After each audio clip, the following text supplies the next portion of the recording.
అలైకుం. Hello everyone. ఈరోజైతే నేను వంజరం తీసుకున్నానండి. 1 కేజీ చేపలు కర్రీ చేద్దాం అనుకుంటున్నాను. చాలా టేస్టీగా ఉంటుందండి. దానికి కావాల్సింది 1 స్పూన్ జీలకర్ర, ఆవాలు తీసుకున్నాను. 3 టేబుల్ స్పూన్ల మిరప్పొడి తీసుకున్నానండి. 2 టేబుల్ స్పూన్లు ధనియాల పొడి, 1/2 టేబుల్ స్పూన్ పసుపు, ఉప్పు మీకు టేస్ట్కి తగ్గట్టు తీసుకున్నానండి. అలాగే 2 పెద్ద సైజు టమాటాలు కట్ చేసి తీసుకున్నాను. కర్రీ లీవ్స్ అండి, కరివేపాకు, 2 మీడియం సైజు ఎర్రగడ్డలు తీసుకున్నానండి.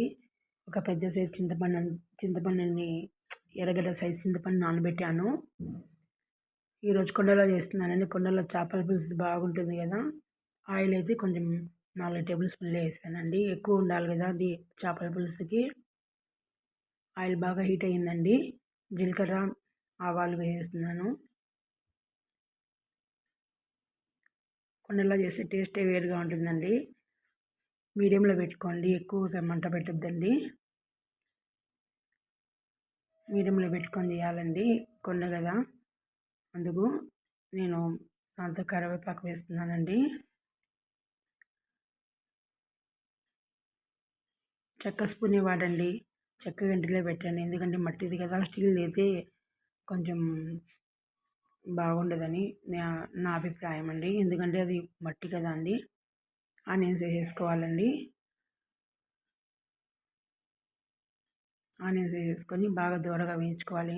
చెక్క చెంచా పెట్టాను నేనైతేనా.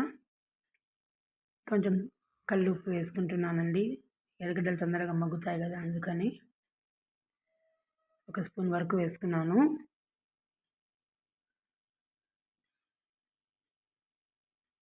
ఎర్రగడ్డలు అయితే బాగా ఈ విధంగా బ్రౌన్ అయిపోయాయండి. ఈ విధంగా అయితే చాలండి. మీడియంలోనే పెట్టుకోండి, మంట హై పెట్టొద్దండి. 1.5 టేబుల్ స్పూన్లు అల్లం వెల్లుల్లి పేస్ట్ వేస్తున్నానండి. చాలా టేస్టీగా ఉంటుందండి. దీంట్లో నేను లాస్ట్లో మీకు ఒక సీక్రెట్ పౌడర్ చెప్తాను. అదే హైలైట్ అండి ఈ చేపల పులుసుకి. మా చిన్నప్పటి నుంచి మేము ఇలాగే తింటున్నాం. చాలా టేస్ట్ సూపర్గా ఉంటుంది. ఈ విధంగా చేసి చూడండి మీరు కూడా. మా రాయలసీమ స్పెషల్ చేపల పులుసు అండి ఇది. మీరు మన పొడులన్నీ ఉన్నాయి కదండి, మిరప్పొడి, ధనియాల పొడి అంతా వేసేసుకోవాలి. ఇప్పుడు మాత్రం మంట తగ్గించండి, సిమ్లో పెట్టుకోండి. పొడులు కదండి, తొందరగా మాడిపోతాయి. మాడిపోతే టేస్ట్ మారిపోతుందండి. ఏ కూరైనా ఉంది, మనం సిమ్లోనే పెట్టి చేసుకోవాలి. టమాటాలు కూడా వేసేసుకోవాలండి. అన్నీ వేసుకొని బాగా కలుపుకోండి ఒకసారి. ఇప్పుడు మంట చాలా తగ్గించి పెట్టుకోండి. మనం ఏ కూరైనా కూడా మాడకుండా నీట్గా చేసుకొని తింటేనే అండి టేస్ట్ అనేది. మొత్తం మనం వేయించే విధానంలోనే ఉంటుంది. 3 టేబుల్ స్పూన్ల కొబ్బరి కూడా వేస్తున్నానండి. నేను కొబ్బరి పేస్ట్ వేసాను. మొత్తం బాగా ఆయిల్లో మొత్తం మగ్గిపోయేటట్లుగా కలుపుకోవాలండి. పచ్చి వాసన అంతా పోవాలి కదా. బాగా నీట్గా కలుపుకోవాలండి. నేను 1/2 గ్లాస్ వాటర్ వేస్తున్నాను. ఎందుకంటే టమాటా బాగా ఉడకాలి కాబట్టి నేను 1/2 గ్లాస్ వేసానండి వాటరు. వేసి మనం మూత పెట్టి ఒక 10 నిమిషాలు ఉడికించుకున్నాములే, చాలా మెత్తగా పేస్ట్ మాదిరి అయిపోతాయండి. చూడండి, ఈ విధంగా అయిపోవాలి.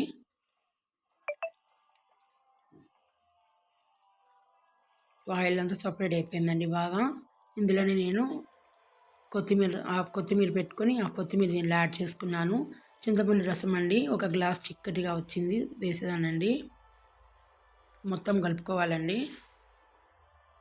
ఈ స్టేజ్లోనే మనం ఉప్పు, కారాలన్నీ కరెక్ట్గా ఉన్నాయా లేదా అనేది మనం సెట్ చేసుకోవాలండి. చేపల కూర కదండి, ఉప్పు కారం కొంచెం ఎక్కువగానే ఉంటే బాగుంటుంది. ఇదేనండి పౌడర్ అనేది. 1 పెద్ద టేబుల్ స్పూన్ జీలకర్ర, 1/4 కప్ అంటే పావు చెంచా మెంతులు వేసానండి.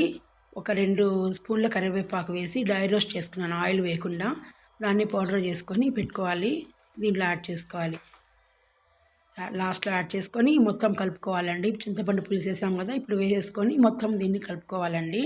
ఇదేం ఫ్రై అవ్వాల్సిన అవసరం లేదు, మనం ముందే ఫ్రై చేసి పెట్టుకున్నాం కాబట్టి ఈ పౌడర్ ఏంటండి చాలా హైలైట్ అండి. ఇప్పుడు మీకు అంటే మీ గ్రేవీకి తగ్గట్టు వాటర్ చిక్కగా కావాలా, పలుచగా కావాలా, మీరు వాటర్ యాడ్ చేసుకోండి. స్మెల్ అయితే అదిరిపోతుందండి మా ఇల్లంతా. చేపలంతా యాడ్ చేశానండి, కొత్తిమీర వేసాను చూడండి. చేప వేసిన తర్వాత ఎక్కువగా గరిటెతో తిప్పకూడదండి, విరిగిపోతుంది చేప. మీడియం టు లోలో పెట్టుకొని మూత పెట్టి ఒక 10 మినిట్స్ ఉడికిస్తే చాలండి. చేపల కూర రెడీ. చూసారా అండి ఎంత బాగా ఉడుకుతుందో. అయిపోయిందండి. నేను స్టవ్ ఆఫ్ చేసేసాను. ఆఫ్ చేసినా కూడా చూడండి ఎంత బాగా ఉడుకుతుంది. అంటే కుండ మహత్యం అండి అది. కుండ వేడి ఆ విధంగా ఉంటుంది. కుండలో చేసిన పులుసు చాలా టేస్ట్గా ఉంటుంది. నా ఛానల్ని కొత్తగా చూస్తున్న వాళ్ళైతే లైక్ చేయండి, షేర్ చేయండి, సబ్స్క్రైబ్ చేయండి. ఈ విధంగా మీరు ట్రై చేయండి. చేపల పులుసు చాలా రకాలుగా చేస్తారు. మా మదర్ ఈ విధంగానే మాకు చిన్నప్పటి నుంచి తినిపించారు. మాకు ఇదే అలవాటండి. చాలా టేస్ట్గా ఉంటుంది, చాలా బాగుంటుంది. ఈ కూర ఇప్పటికిప్పుడు తినడం కన్నా పొద్దునకి తిన్నామంటే సాయంకాలం వేసుకు ఇంకా టేస్ట్ ఉంటుందండి. చూడండి ఆయిల్ మొత్తం పైకి వచ్చింది. థ్యాంక్ యూ ఫర్ వాచింగ్ అండి.